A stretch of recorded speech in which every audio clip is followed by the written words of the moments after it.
40-এ ও স্কুলে আনতে গিয়েছিল, বাচ্চাকে আনতে গিয়েছিল। এবারে 12:30টার পরে এসে এবারে চাবি, ওখানে চাবি খুলেছে, এখানে চাবি খুলেছে, খুলে দেখছে যে ওই যে দরজাটা পিছনে যে ওই দরজাটা খোলা আছে, দেখছে দরজাটা খোলা, আর এই দরজা দুটো দরজাই খোলা, আর আলমারি ফালমারি সব জামা কাপড় নামিয়ে দিয়েছে।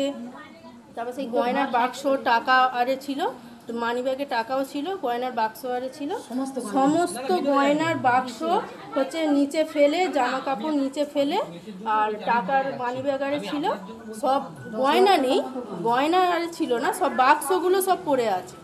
ঠিক আছে, এসে এবার ও কান্নাকাটি করছে, কান্নাকাটি করে তারপরে সবাইকে ডাকলো। আর সেই সময় খুব জোরে বৃষ্টি এসেছিল, অনেক ওই নিচেই পড়ে আছে, অনেক 8-9 লাখ টাকার বেশি, 10 লাখ টাকার মতো গয়না, 10 লাখ টাকার মতো প্রচুর, অনেক ক্যাশও ছিল।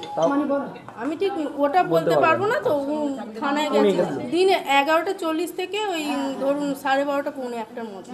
না, ওনারা দুজন থাকেন, স্বামী স্ত্রী, কাজে গেছে আর উনি বাচ্চাকে আনতে গেছে। আমার নাম পিয়ালি। এদেরকে চাপ দিয়ে ভেঙে না, ওই সাবল ফাবল চাপ দিয়ে, হ্যাঁ দেখেই মনে হচ্ছে এটা চাপ দিয়ে কিছু ছিটকিনিটা নিচেই পড়েছিল। আচ্ছা, ওখানে একটা ছাপ দেখা গেছে, কারণ আবার যদি এরা কিছু বলে না, পুলিশ কেস তো হচ্ছে, পুলিশ কেস করতে কিছু বলবে না। আপনাদের কি এসেছেন, আমি বলেছি না, এই বাড়ি, আমি পাশের বাড়ি যাবো। ও আচ্ছা আচ্ছা, এই ঘরটা সেরকম কিছু